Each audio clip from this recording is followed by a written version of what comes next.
Merci Bernard. Et puis là, on voit bien que finalement le puzzle est en train de se structurer. Les partenaires sociaux, les observatoires de branche, les observatoires territoriaux, le rôle de chacun, mais un vrai besoin des différents acteurs d'avoir des outils à disposition pour à la fois, Bernard terminer sur l'orientation, qui est le rôle des conseils régionaux depuis la loi de 2018, largement réaffirmé. Derrière l'orientation, il ne peut y avoir qu'une orientation qu'à partir du moment où on a une visibilité sur le tissu économique territorial, quelle que soit la taille du territoire.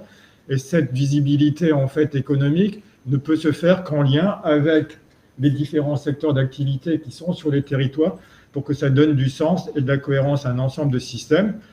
Alors les CARIF-OREF, effectivement, en 1984, avec la loi Defferre, on met en place les systèmes, les CARIF, les OREF d'un côté, et puis des fusions qui arrivent ensuite. Et avec de plus en plus, et je crois que la prochaine étape, c'est des missions de service public clairement affichées pour les CARIF, mais aussi pour la structure qui coordonne l'ensemble du système, mais au service des politiques de l'État et des régions. Et on en a parlé, c'est Émilie qui en a parlé tout à l'heure, le PIC, le programme d'investissement en compétences, qui est demandé à l'ensemble des acteurs sectoriels de produire un peu les besoins qu'ils avaient et de les répercuter au niveau d'un territoire, avec les axes, qui sont les 4 grands axes que je ne vais pas reprendre, qui sont inscrits dans le PIC, mais qui derrière sont déclinés territorialement. Et pour être déclinés territorialement, il a fallu, et il faut encore, des outils à la fois qui ont permis de les mettre en œuvre, et il faut des outils de suivi aujourd'hui pour que ça puisse se réaliser. Et c'est un rôle extrêmement important qu'assurent les CARIF-OREF qui arrivent au REF aujourd'hui. Alors, on en arrive, puisqu'on a parlé de partenariat, on a parlé de liens, on en arrive en fait au troisième intervenant, Louis Harde-Keating, responsable de l'animation des observatoires au sein de Sainte-France Compétences. Avec ce qui vient d'être dit, vous voyez bien que ce ne sont pas des tuyaux d'ordre qui sont en place, les observatoires de branche d'un côté, les observatoires territoriaux de l'autre. On est bien déjà dans un travail finalement formel et informel de partenariat et de relations. Et je vais demander à Louis Harde-Keating de venir nous expliquer quel est le rôle de France Compétences, affiché et affirmé dans la loi de 2018, sur l'animation, la coordination, je ne sais pas quels sont les bons mots qu'il faut utiliser, que met en place France Compétences, et finalement de montrer à travers France Compétences quelle est la place et l'attente de l'État à destination de ces différents outils qui aujourd'hui sont des outils qui doivent permettre de structurer la société de demain. Oui. Bonjour à toutes et à tous, merci de m'avoir convié à participer ce matin. Alors comme Aline Valette-Wursten le rappelait en introduction, France Compétences a, depuis la loi de 2018, la mission de consolider, de rendre public et d'animer les travaux des observatoires prospectifs des métiers et des qualifications, les OPMQ, et donc plus couramment appelés les observatoires de branche. Donc depuis 1 an et demi, il a d'abord fallu un peu mieux définir cette notion d'observatoire. Qu'est-ce que sont les observatoires aujourd'hui et pourquoi il y a cette mission aussi, cette triple mission de consolidation, d'animation et de rendre public les travaux. On a donc lancé cette étude avec le CEREC fin 2019 pour mieux définir ces notions. Aline en a fait une explication très claire et très complète, donc je ne vais pas revenir dessus sur les détails. Je vais plus pointer quelques grands traits qui nous permettent, nous, de mieux définir nos missions auprès de ces observatoires de branche. Aline l'a souligné, il y a une grande diversité de structures, de configurations, de fonctionnement, de moyens, de ressources aussi au sein des observatoires de branche. On va avoir des observatoires qui vont parfois être fortement intégrés à l'OPCO, comme ça peut être par exemple le cas dans l'Observatoire prospectif du commerce. On va avoir d'autres situations, dans d'autres OPCO, on va avoir l'existence d'observatoires autonomes qui conduisent leur propre activité. On va avoir des situations un peu entre les deux. On va avoir l'émergence d'observatoires communs au sein d'un OPCO avec la coexistence d'observatoires autonomes. Bref, il y a une grande diversité de situations qui fait que lorsqu'on parle d'OPMQ, il n'y a pas un modèle. C'est-à-dire que quand on doit animer des observatoires de branche, notre mission, c'est aussi de prendre en compte cette diversité, de ne pas mettre forcément en avant un seul modèle, mais de construire nos travaux avec cette diversité. Il y a une diversité, certes, de fonctionnement. Pour autant, Aline l'a bien montré, il y a aussi une convergence en termes d'activité. Il y a des grandes productions qu'on retrouve à chaque fois dans les observatoires. C'est la construction de bases de données statistiques, c'est la conduite d'études qualitatives, d'études prospectives, c'est la construction et la mise à jour de référentiels répertoires métiers. Il y a donc un travail à faire sur ce cœur de métier. C'est d'ailleurs bien souvent une approche technique qui est mise en avant dans la construction et dans la conduite de ces activités. Quand on parle de construction de bases de données statistiques, il y a une approche technique puisqu'il faut récolter les données, les analyser, les rediffuser auprès des branches. Lorsqu'on parle de la conduite d'études, il y a aussi toute une partie technique dans la conduite du projet, du choix du prestataire, etc. Et c'est donc sur cette approche technique que nous aussi, on voulait focaliser nos missions en permettant d'offrir des outils techniques un peu génériques à l'ensemble des observatoires en prenant du coup en compte aussi cette diversité. Il y a cette approche technique et on a aussi, et on le voit, ça a été mentionné depuis 2-3 ans, un environnement qui est plutôt favorable, on va dire, aux travaux interbranches. Il y a la loi de 2018 qui crée les OPCO, et Aline a mentionné le fait que les observatoires de branche souvent mettent en avant le cadre de l'OPCO comme le cadre un peu favorisé de l'échange interbranches. On a des rapprochements de branches aussi de plus en plus fréquents depuis quelques années, et on a en plus cette crise depuis maintenant 1 an qui, dans ses réponses à la crise, mettent aussi en avant les passerelles interbranches. Et on a organisé un événement mi-janvier, Aline l'a mentionné, où on a fait intervenir un certain nombre d'observatoires qui, dans leur mesure de la crise, dans leur réponse à la crise, mettaient en avant justement cette volonté de construire des passerelles interbranches dans leur réponse à la crise. Donc voilà, sur les grands traits à retenir, on a une diversité d'observatoires qu'on doit prendre en compte dans nos missions. Il y a une approche technique qui est forte dans les travaux des observatoires, et c'est là-dessus que nous, on veut focaliser notre travail, puisqu'on estime que c'est aussi là-dessus qu'on pourra le plus avancer avec cette diversité d'observatoires, tout en construisant aussi une structure et les moyens de favoriser le dialogue interbranche, puisqu'on est dans un environnement favorable. On peut passer donc à la slide d'après. On a donc ces 3 missions qui sont consolidation, rendre public, animation. Alors, quels sont les buts de ces missions? La consolidation, c'est tout simplement faire possiblement monter en qualité l'ensemble des travaux des observatoires de branche qui sont déjà d'une grande qualité, mais le but, c'est encore une fois d'avoir cette approche technique pour développer des outils qui permettront ce gain de qualité un peu générique sur tous les observatoires. Sur la mission de rendre public, eh bien, c'est de favoriser une meilleure visibilité des travaux et également permettre une meilleure exploitation de ces travaux, parce que ça a été quelque chose qui a été souligné dans l'étude avec le CEREX, c'est aussi quelque chose qu'on a bien vu, nous, dans nos échanges avec les responsables d'observatoires. Il y a cette volonté et cet enjeu de capitalisation des travaux des observatoires de branche. C'est-à-dire comment on arrive à traduire ces études, ces bases de données statistiques en des plans d'action concrets qui touchent directement le destinataire final, et typiquement les dispositifs comme Transition Co, mais on le verra dans le deuxième temps d'échange, permettent justement cette transformation en plan d'action. Donc il y a cet enjeu de visibilité et de meilleure exploitation. Et puis la mission d'animation, pourquoi? Quel est le but? Tout simplement parce qu'on l'a vu, les observatoires ont des cœurs d'activité semblables. Il y a des échanges qui sont déjà faits au niveau régionaux, entre observatoires territoriaux et observatoires de branche, mais il n'y a pas de structure, d'instance au niveau un peu national où tous les observatoires peuvent échanger sur leur méthodologie, sur leur expérience. Et donc c'est aussi ça que nous, on souhaite développer et offrir aux observatoires de branche.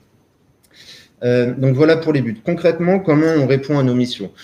Faut bien voir que là, l'année dernière, c'était aussi une année de préparation avec l'étude avec le CEREC, avec un certain nombre de contacts avec les observatoires, la constitution de petits groupes de travail spécifiquement dédiés à nos missions là-dessus. C'est l'organisation aussi d'événements pour mettre en avant les travaux des observatoires de branche. Et en 2021, on souhaite déployer plus, on va dire concrètement, nos dispositifs. Sur la mission de consolidation, et encore une fois, on garde cette approche technique. France Compétences a développé déjà depuis quelques années un outil de recodification automatique des libellés métiers et formation. Alors, bon, je n'ai pas forcément le temps de développer, c'est un sujet assez technique, mais c'est un outil de recodification automatique qui permet, par exemple, à un observatoire de nous envoyer une liste de métiers et qui, grâce à notre outil, permet de recodifier ces métiers en code ROM. Donc, chaque métier va se voir attribuer les codes ROM les plus proches au niveau syntaxique et sémantique. Un observatoire peut également nous envoyer une liste de formations et notre outil va pouvoir le recodifier avec les formats codes et donc attribuer les formats codes qui sont les plus proches au niveau syntaxique et sémantique à toutes les formations. Un autre usage de cet outil de recodification, c'est le rapprochement entre deux listes de métiers différentes. On peut avoir une liste de métiers d'une branche A et la comparer avec la liste de métiers d'une branche B. Uniquement sur l'aspect syntaxique et sémantique, mais on voit bien l'intérêt d'avoir une première analyse qui permettrait dans ce cas-là de mettre en avant une proximité entre des libellés de métiers qui, derrière, favoriserait aussi le développement de passerelles entre branches sur certains métiers. Donc cet outil de recodification automatique, encore une fois, il est à destination de tous les observatoires. On l'a co-construit aussi depuis 1 an avec quelques observatoires dans un groupe de travail. On l'a testé, il y a des résultats plutôt probants, et donc cette année, on veut le déployer à l'ensemble des observatoires qui le souhaitent. Et on voit ici que peut y avoir un gain, et c'est ce qu'on disait un peu qualitatif, un gain de temps aussi pour les observatoires qui peuvent nous envoyer leur liste, et on leur renvoie rapidement cette liste recodifiée en fonction de leurs besoins. Donc ça, c'est un premier aspect. Sur cet aspect consolidation, on a aussi en tête l'enjeu de l'accès aux données publiques des observatoires de branche. On sait que c'est un enjeu qui est souvent mentionné par les responsables d'observatoires. On participe, nous, France Compétences, à un certain nombre de groupes de travail sur la question. Et nous, notre ambition dans l'année à venir, c'est de pouvoir favoriser cet accès aux données publiques et accès à des données qui sont plus récentes, plus exhaustives que ce qui peut se faire aujourd'hui. Donc, on suit l'évolution de ces sujets parce qu'il y a un certain nombre d'acteurs qui sont concernés. Mais dès que ça sera suffisamment avancé, on souhaite monter un groupe de travail avec des observatoires qui le souhaitent pour justement mieux définir comment faire remonter cette donnée auprès des observatoires, via quelle tuyauterie et quelles données agrégées pourraient être remontées. Donc voilà sur la partie consolidation concrètement. Sur la partie rendre public, on a encore une fois gardé un peu cette approche technique en souhaitant développer un outil qui serait commun à l'ensemble des observatoires et qui serait mis à disposition des observatoires. Cet outil, on l'a appelé la grande bibliothèque des travaux des observatoires de branche, qui est en fait une bibliothèque numérique, un espace sur Internet où chacun pourrait venir taper sa recherche et aurait accès à l'ensemble des travaux des observatoires de branche. On voit l'intérêt d'avoir un espace unique en termes de gain de temps. Ça, c'est une grande banque de données de tous les travaux des observatoires de branche. Et on le fait parce que aujourd'hui, tous les professionnels aussi dans le champ de la formation professionnelle et de l'emploi, s'ils veulent chercher ces travaux, ils vont bien évidemment sur les sites des structures dédiées. Nous, ce qu'on souhaite, c'est pouvoir offrir cet espace unique qui renvoie ensuite vers les sites, vers les productions des différents observatoires. Donc, dans ce cadre-là, on a lancé une étude de marché l'année dernière auprès déjà des producteurs que sont les observatoires, mais aussi auprès de certains utilisateurs. On a notamment proposé au Cariforef Île-de-France de participer à ça, sur des utilisateurs potentiels d'une telle grande bibliothèque. Et ça a bien souligné à la fois l'intérêt pour les producteurs d'avoir cette visibilité accrue et encore une fois, cette exploitation qui pourrait être développée grâce à cet espace unique. Et au niveau des utilisateurs potentiels, cet intérêt aussi au niveau du gain de temps et du gain qualitatif qu'il pourrait y avoir. À côté de cette constitution de la grande bibliothèque, donc ça c'est un projet, donc on a fait l'étude de marché, le but c'est encore une fois de la co-construire avec certains observatoires, avec certains utilisateurs potentiels. Donc ça va être lancé dans les prochains mois et on espère avoir une première version fiable et utilisable pour le 2e semestre de l'année 2021. À côté de ça, on a développé une première newsletter des travaux des observatoires de branche, qui avait trait pour la première à notre événement qu'on a organisé mi-janvier sur les travaux des observatoires. C'était aussi pour lancer un peu la newsletter. Cette newsletter a la vocation dans les prochains mois, à intervalles réguliers, à mettre en avant l'actualité des observatoires qui nous seraient remontés et leurs nouvelles productions. Dans un circuit, un peu un réseau des observatoires qui permettrait de mettre en avant justement cette actualité. Enfin, sur la partie animation, le but, c'est de proposer une structure, encore une fois, d'échange méthodologique, d'échange d'expérience entre observatoires. On a développé aussi cette notion avec les membres de la commission évaluation de France Compétences. On a retenu 2-3 thématiques qu'on souhaite aujourd'hui proposer aux observatoires dans un sens plus large, puisqu'encore une fois, en 2020, on avait construit des petits groupes de travail sur des thématiques spécifiques, mais c'était à une petite échelle. Là, on souhaite élargir les groupes de travail sur 2-3 thématiques. Ces thématiques, elles ont été choisies. La première, mais ça a été mentionné justement par Aline dans sa conclusion.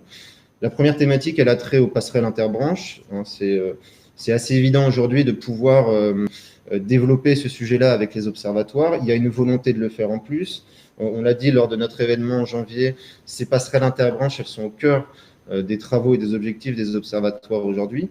Et de pouvoir aussi appréhender cet enjeu à travers d'autres notions, et notamment la diffusion de listes de métiers en tension par la DARES et Pôle emploi récemment, et de savoir comment justement les observatoires peuvent au mieux exploiter cette source de données.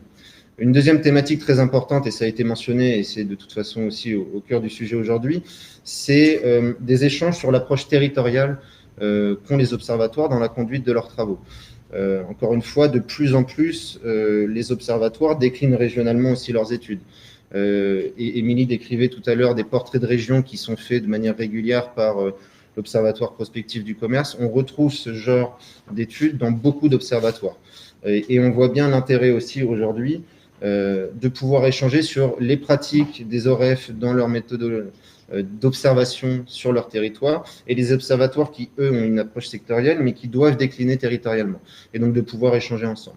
Donc ces deux thématiques, on souhaite les développer, et donc proposer cette instance, cet espace d'échange entre observatoires, en invitant des acteurs extérieurs à chaque fois, alors à un nombre limité, puisque le but, c'est vraiment que ce soit un échange entre observatoires.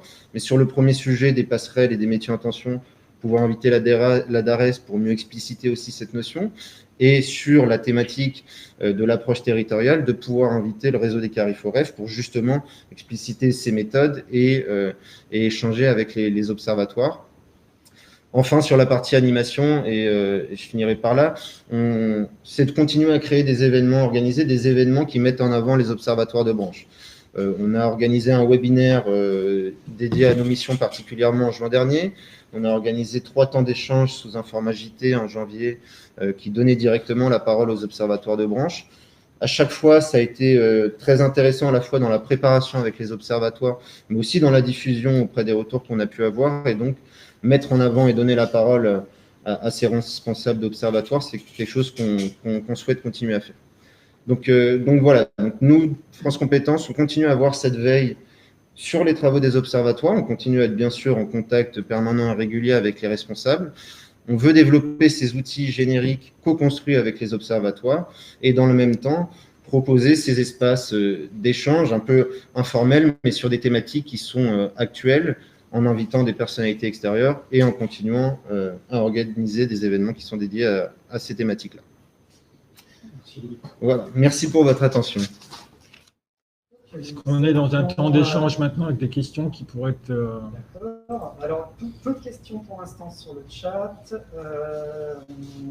parce que ce n'était pas le moment, mais elles vont probablement arriver.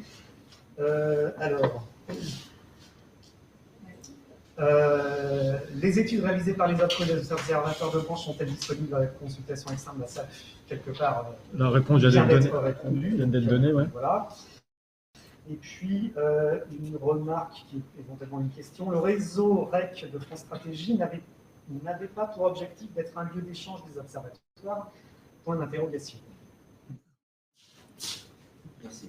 Alors, si le réseau REC a vocation à être un lieu d'échange avec des observatoires, mais pas uniquement. Les acteurs qui sont conviés au réseau REC sont beaucoup plus larges. Il y a des instances publiques, il y a des OPCO, il y a des observatoires, il y a des entreprises. C'est pas un échelon uniquement national, on a aussi un niveau européen. Donc il y a ce lieu d'échange qui est plus large. Nous justement, notre objectif et notre volonté, c'est de pouvoir le faire uniquement à un niveau observatoire. Parce qu'on a vu aussi dans les échanges et dans les volontés des responsables d'observatoires qu'il y avait cette demande d'avoir un espèce d'espace où ils pouvaient échanger de manière un peu plus informelle entre observatoires directement, parce qu'encore une fois, il y a cette convergence d'activités. Donc oui, le réseau REC, il est tout à fait pertinent, les observatoires en font partie, mais nous, c'est justement pour se centrer sur les observatoires qu'on souhaite développer cette instance. Autre question, Frédéric, parce que j'ai vu... Pour l'instant, non. Est-ce qu'il y a des questions? C'est pas non. Et pour moi, ça arrive au fur et à mesure. Une remarque, alors qui n'est pas forcément sur cette intervention-là, c'est la gouvernance des... C'est juste une remarque. Hein. La gouvernance des CARIFOREF comporte également des partenaires sociaux, que ce soit les organisations syndicales ou les OPCO qui sont parmi leurs membres, qui sont quadripartites. C'était une petite remarque suite à l'intervention. Ils sont effectivement quadripartites, mais après, c'est l'organisation des pouvoirs en interne qui fait qu'en règle générale, 2/3 des voix vont à l'État et aux conseils régionaux et que le reste va aux autres partenaires sous couvert. Mais, tu as raison, c'est lié au financement quand même. C'est lié au financement et les financeurs sont principalement l'État et les régions. Les partenaires sociaux sont présents dans mais sont présents avec un rôle plus d'apport d'idées, de stratégie. Ils collaborent, mais la décision finale reste, et je l'assume, cette affirmation, à l'État et à la région, puisqu'en fait, ils sont majoritaires dans leurs décisions politiques. Monsieur Brahim Messaoud. Autre question, pourriez-vous illustrer concrètement un type d'étude portant sur la question des passerelles interbranches?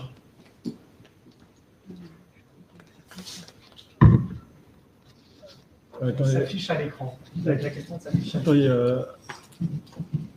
On répondra à la question de bien de temps. Il y a une autre question. S'il y a d'autres questions dans la salle, je vais prendre plusieurs questions et puis comme ça permettra de répondre. Et puis comme on essaie de soigner la logistique aussi. Sur la partie des passerelles interbranches, donc Émilie, on a parlé un petit peu par rapport au travail qui a été fait dans le cadre de l'EDEC Transition numérique dans les branches du commerce. Donc moi j'ai la chance d'être à la fois à l'Observatoire politique du commerce comme partenaire social, donc j'étais à IFO. Je suis aussi au CARIFOREF Île-de-France au titre de force ouvrière, donc je suis un peu ce partenaire social et cette organisation syndicale qui est active dans les deux camps. Donc on fait bien des interbranches et donc dans la transition numérique ça concerne toutes les branches du commerce. Et un des gros intérêts ça a été justement de pouvoir montrer qu'il y avait vraiment des passerelles entre les métiers du commerce, du commerce de proximité, comme on peut avoir donc aussi des besoins dans le commerce à grande distribution alimentaire, dans d'autres secteurs d'activité, on pense au développement des métiers dans le bio, dans lequel on voyait que ça pouvait concerner l'ensemble des métiers du commerce. Là, ce que je dois ajouter par rapport à l'intervention de France Compétences, et dans ce qui a été en général, c'est que les organisations syndicales salariées, à l'heure actuelle, dans les échanges qui sont en train de se passer, se trouvent un peu absents. On en discutait avant-hier à Force Ouvrière, on a réuni tous les administrateurs d'OPCO, et on se posait un peu cette question de notre place dans tout ce dispositif qui se met en place. On parle beaucoup des entreprises, de manière subsidiaire, donc René a parlé aussi des salariés. Maintenant, on se retrouve un tout petit peu absent, donc on a des discussions entre techniciens, ce qui a du sens, mais sur les fondamentaux. Et moi, ce que je retiens de l'expérience, moi, ça fait à peu près 12 ans que je suis observateur protectif du commerce. Il y a quelque chose d'assez formidable qui est en train de se passer, mais je suis très, très surpris de mon côté. C'est que les organisations syndicales de salariés, les organisations professionnelles sont en train de se saisir de l'objet de manière très, très active et que c'est une nouveauté, très sincèrement. On voit vraiment qu'il y a quelque chose qui est en train de se passer. Et sur la rebondir ce que disait René sur les CARIFOREF, qui étaient au service des États et des régions parce qu'elles avaient un rôle politique sur la formation professionnelle, la réforme de 2018 a donné un rôle beaucoup plus important aux branches, que ce soit pour la formation des salariés, la formation des alternants, formation professionnelle initiale en formation continue, et que le rapport qui peut exister, je pense que le décret qui va arriver sur les CARIFOREF qui va arriver, va bien poser la question de la place de ces partenaires, parce qu'une grande partie des données et une grande partie des besoins exprimés aujourd'hui sont exprimés par les branches professionnelles, et c'est elles qui me semblent à mon esprit centrales dans l'objet, et c'est quelque chose qui va être assez intéressant à suivre dans les 2-3 prochaines années. Merci. Je vous remercie beaucoup pour la fin de l'organisation de cette réunion. Il y avait une question que tu as... Alors oui, je la remets à l'écran.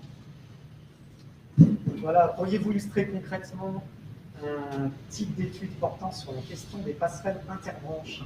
Émilie? Oui, Brahim Messaouden a donné un exemple, c'était l'étude sur la transition numérique, mais il y a aussi une autre étude et qui pourra faire le lien avec notre sujet tout à l'heure. C'est une étude qu'on a conduite avec 6 branches du commerce, donc c'est des passerelles interbranches, mais dans un même secteur, donc le secteur du commerce, sur les métiers du web.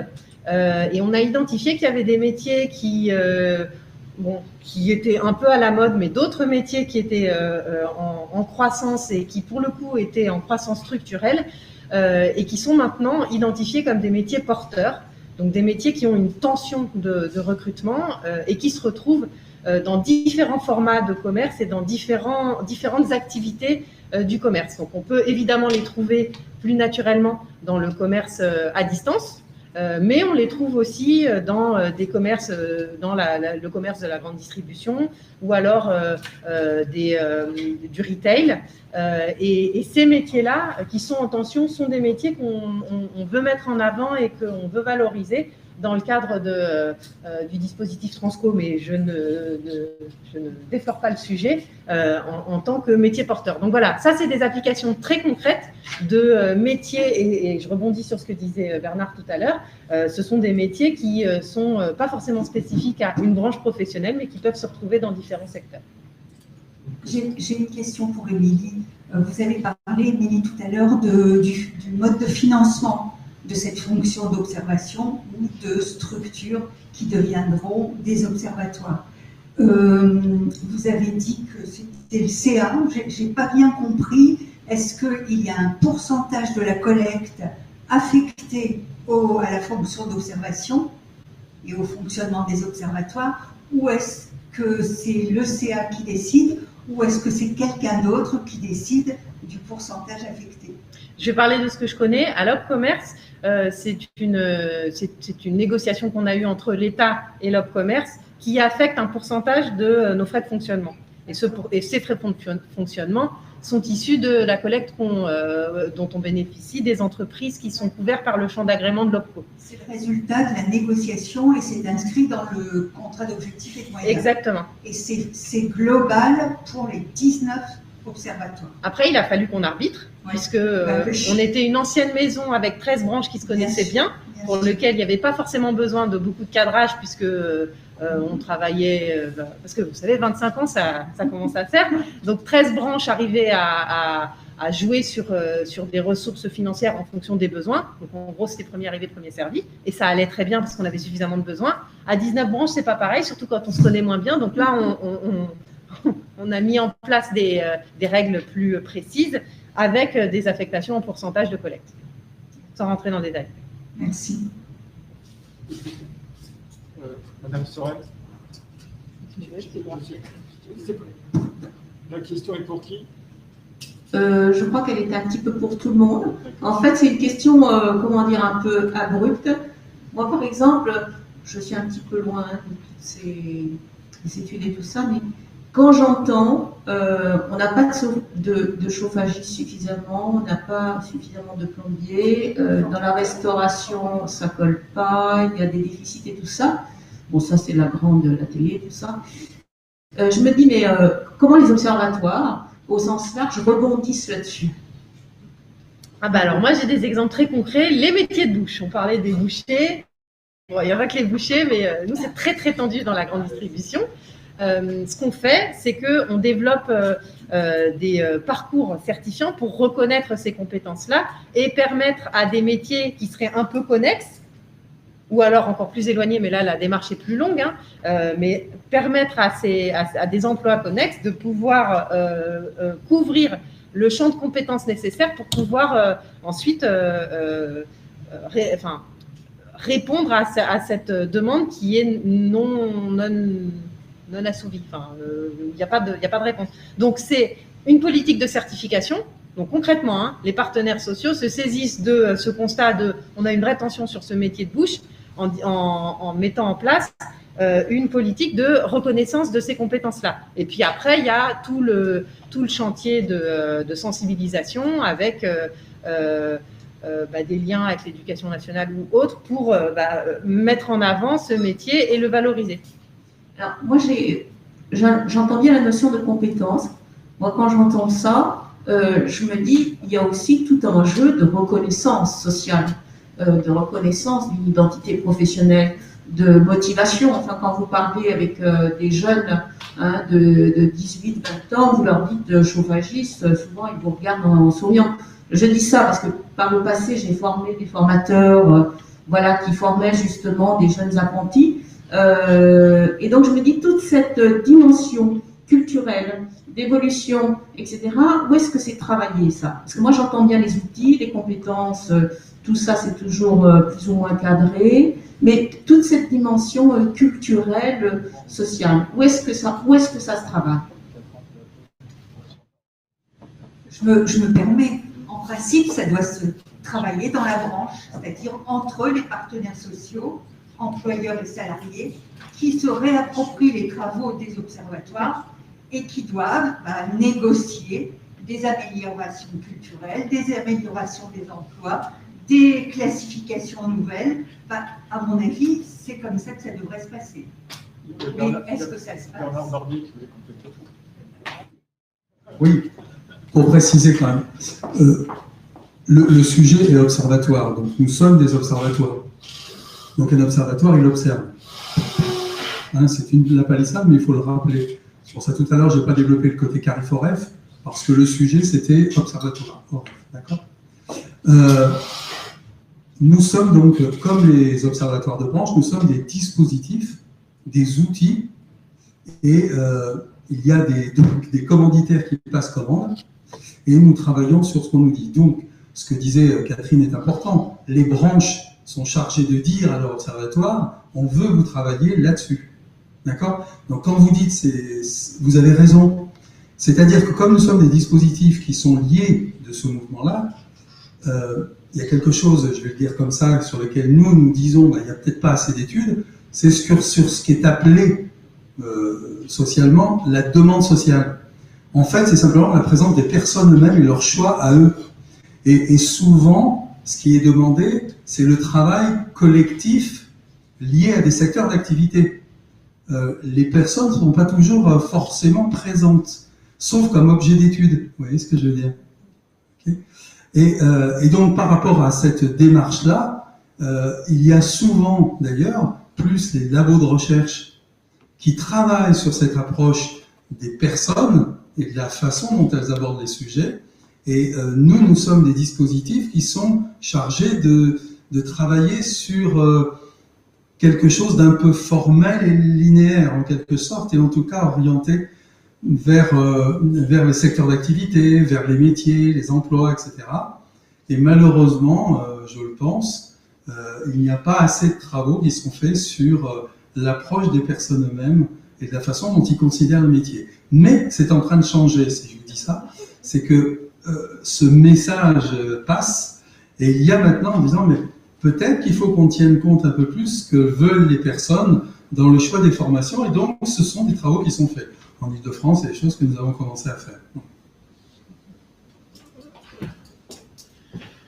Je vois l'heure qui avance, et je vois aussi un certain nombre de questions, notamment de questions qui tournaient autour du lien avec la certification.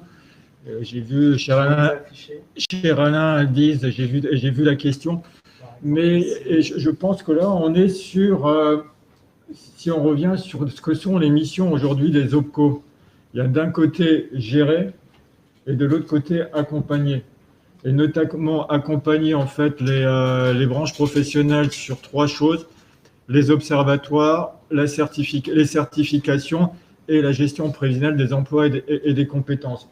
Cet aspect-là, pour moi, il est fondamental aujourd'hui. C'est la valeur ajoutée des OPCO à destination en fait des branches adhérentes et des entreprises qui sont adhérentes. Je l'ai dit tout à l'heure, la certification professionnelle, elle est aujourd'hui sous l'autorité des branches professionnelles. Brahim l'a rappelé tout à l'heure, le rôle central des branches professionnelles, et la construction des certifications accompagnée par les OPCO, elle est dans ce cadre-là, et France Compétences valide. Derrière, on fait un travail de validation des certifications pour les inscrire au répertoire national des certifications ou au répertoire spécifique. On a ici un jeu d'acteurs qui aujourd'hui, à mon sens, n'est pas suffisamment stabilisé non plus. puisque le travail d'observatoire se fait à partir des besoins qui émanent des entreprises pour les évolutions de secteur. Les certifications doivent tenir compte des besoins d'entreprise et doivent être dans une logique d'adéquation, ce que disait Bernard tout à l'heure, emploi, formation, qu'en recherche, moi ça fait 25 ans que je suis dans la formation professionnelle, qu'en recherche depuis 25 ans. Le débat qu'on aura tout à l'heure, la discussion qu'on aura tout à l'heure sur transition collective, on sera en plein dedans, donc je ne vais pas aller au-delà, mais ça sera intéressant de voir ce qu'attend une instance comme transition collective des différentes branches professionnelles et des différents acteurs, à la fois en termes de travaux d'observation, en travaux et en termes de certification attendus pour rendre opérationnel le plus vite possible les gens qui sont dans des secteurs qui décrutent pour ceux qui aillent vers des secteurs qui recrutent. On est sur un sujet qui est un sujet extrêmement important. Et donc, cette notion, certains disent comment la notion de compétence est abordée dans ce cadre-là. La notion de compétence, depuis la loi de 2014, vous savez que tout référentiel de certification doit être découpé en blocs de compétences et que le travail finalement que font les différents observatoires, c'est à un moment donné de regarder les activités nécessaires pour la réalisation des objectifs du secteur et derrière, quelles sont les compétences qui vont aller avec pour construire les certifications et notamment les blocs. Je tire un peu sur le trait volontairement, mais on aura un sujet au niveau de la FREF il faudra qu'on y revienne sur le lien observation, certification, construction de blocs de compétences, et derrière le jeu des différents acteurs. Quand je dis le jeu, ce n'est pas péjoratif, j'ai utilisé le mot responsabilité des différents acteurs, parce qu'on voit bien que là, quand on parle d'observatoire aujourd'hui, on est au premier étage de la fusée. On est sur le socle, sur la photo qui doit permettre aux uns et aux autres de construire un projet qui réponde aux besoins sectoriels, territoriaux, mais avant tout, et Bernard l'a dit dans son intervention tout à l'heure, au bout de la chaîne, il y a toujours un individu. Et Émilie l'a dit aussi tout à l'heure, c'est que dans les travaux des observatoires, aujourd'hui, on va jusqu'à la maille publique, ce qui n'était pas forcément le cas avant. Donc on voit bien que là, les choses évoluent, que le travail des différents acteurs se met en place. Je pense qu'il y a des interfaces à mettre en œuvre, entre, même si elles existent de façon informelle ou formelle, comme l'a dit Louis tout à l'heure, avec le rôle de France Compétences, mais les différents acteurs entre eux aussi ont besoin en fait d'un travail d'interface sans doute plus structuré, plus organisé, avec des objectifs qui tiennent à la fois compte des besoins économiques, l'adéquation à l'emploi, mais on sait aussi que l'adéquation à l'emploi, ça peut marcher un temps, et que la formation, elle n'est pas que professionnelle, je reprends les paroles de Bernard tout à l'heure, et que cet objectif de formation tout au long de la vie professionnelle doit aussi conduire à assurer des socles, donc les fameuses soft skills, qui derrière doivent être aussi des outils de réflexion importants. Est-ce que, moi je vous propose, parce qu'on est dans un timing relativement serré, on est dans une opération à distance et en présentiel, et nous en présentiel, je vous l'avoue, je ne sais pas comment réagissent mes petits collègues dans la salle, mais le froid commence à me saisir et un petit café me ferait le plus grand bien. Donc, je vous propose une pause il doit être moins le quart à peu près, 10 minutes. Hein. Ouais, on reprend, oui, donc c'est ça. On reprend les travaux à 11h tapantes. Je vous garantis qu'on sera là à 11h tapantes et ça vous laisse la possibilité d'aller prendre un café et de vous détendre un tout petit peu et de préparer vos questions pour la deuxième partie où il y aura effectivement tout un travail sur un dispositif transition courte. Merci.